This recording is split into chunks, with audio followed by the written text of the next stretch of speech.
Hey, this is Jesse back at you again with Puzzle Fox 5.0. So I'm back out in the garage again, and I think the last time I spoke to you guys, I was talking about kind of going over and showing what rust there really is on this car.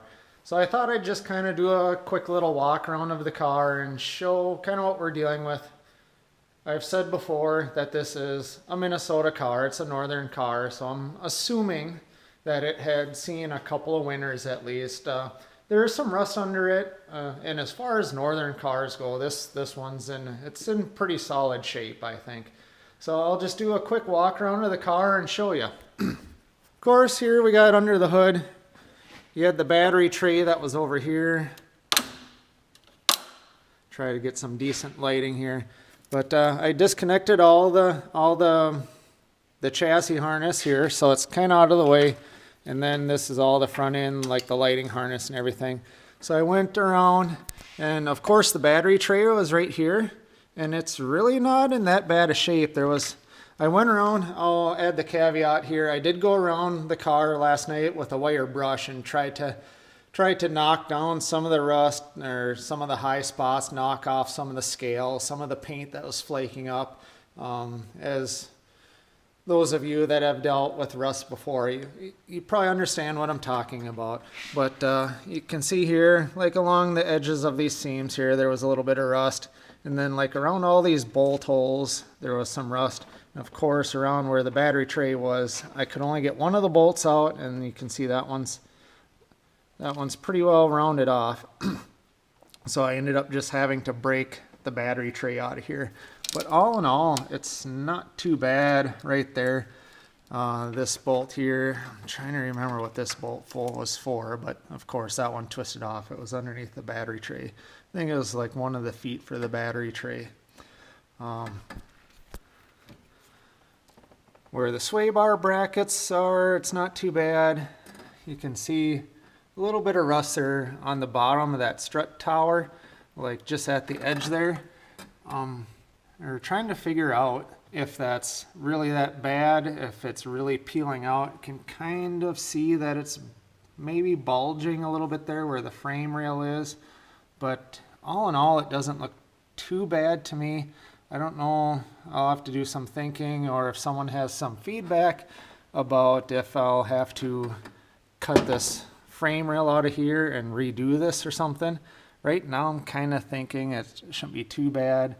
I can see, try to get some decent light here. Can kind of see here that there's some rust kind of on that tower, kind of behind where that frame rail is, but it's not bad at all. I did some looking back behind here. All that looks pretty solid. The most notable thing here on the passenger side, you can see there's quite a bit of surface rust there. It doesn't look that bad from this side. There's some little bit of rust there where that piece of sheet metal meets up with the firewall, but it looks like it's mostly surface rust there. There's some surface rust up here on both of the shock towers, but it doesn't look like anything terrible. Again, on this side, the bottom of the strut tower has a little bit of rust on it there towards the bottom.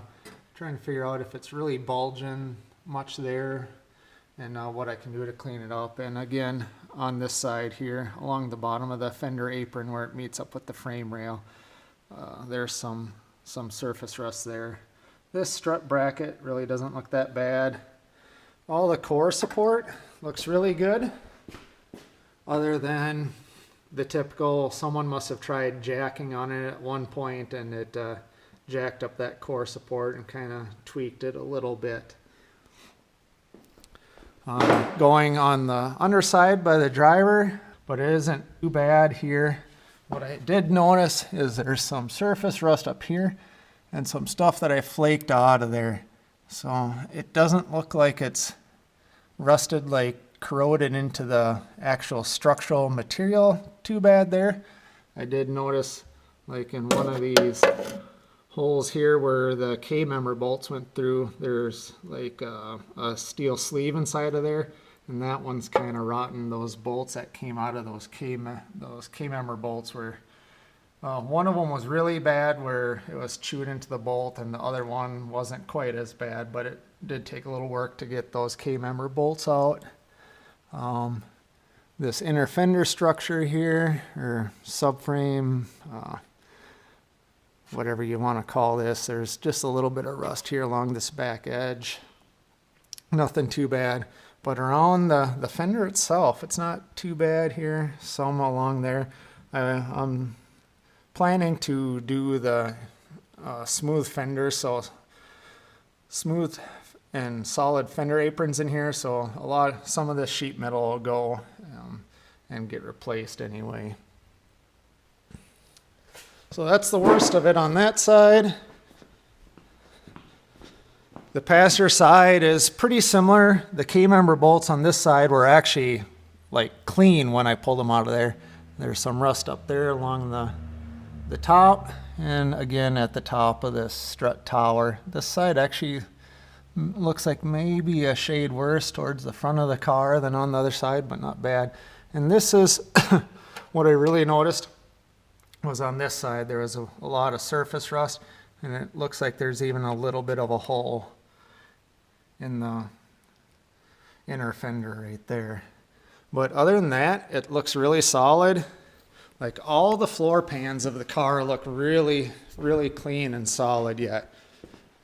We'll go back to the rear end of the car and look at that. And like I said, I went around with a wire brush last night to try to clean all this up. By the bump stops, there's some surface rust here on the frame rail and where the coil spring perch is at the top. There was just some flaking and peeling up in the torque box there and in the upper control arm mount.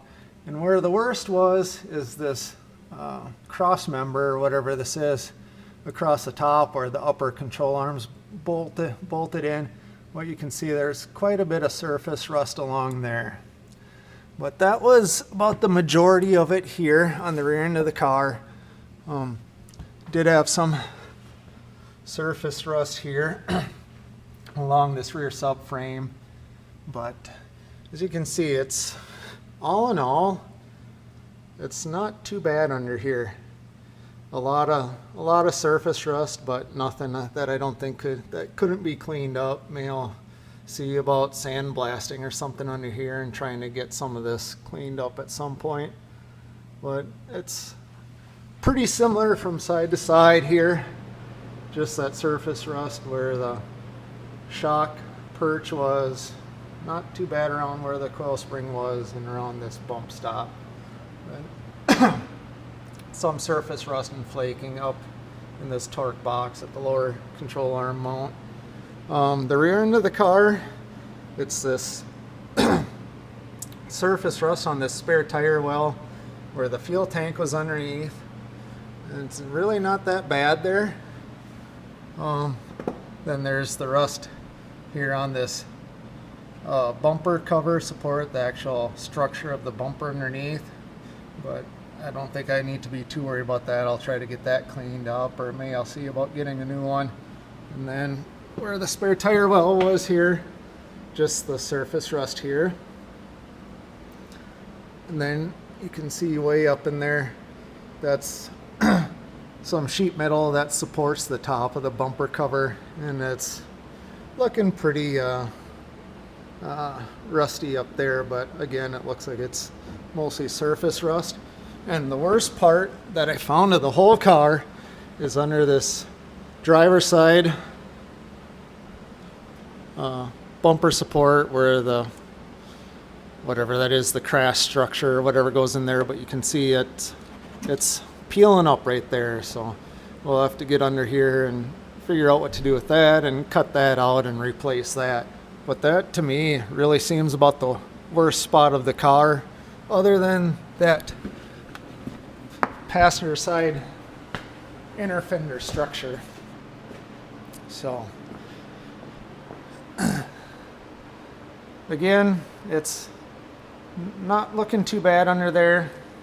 That rear bumper support and that inner fender structure up on the front on the passenger side look to be about the worst spots to me, other than just the surface rust that could use cleaned up and coated to keep it from rusting more in the future.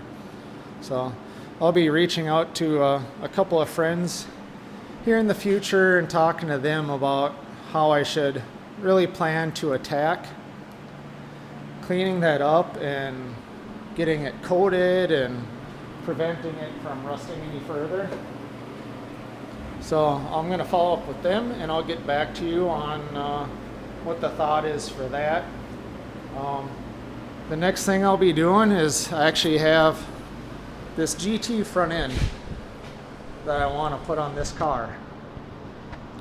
So I think that's my next step, is I'm going to get this front bumper cover off of the car, take it all off as one piece, and then just get that bumper cover down and check that out. I don't know if that's an actual Ford part or if that is like a reproduction piece or what it is. So I'm hoping it's an actual Ford part. I should have looked it over better when I bought it.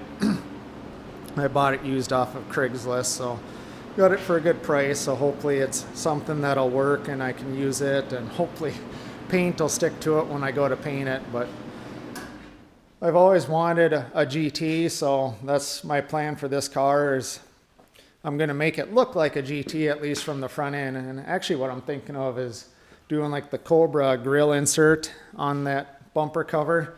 And then I'm going to, instead of since I want to keep the smooth look to the side of the car, instead of doing the GT side slats, I'm going to do the Cobra side slats so it doesn't have the little scoop in them.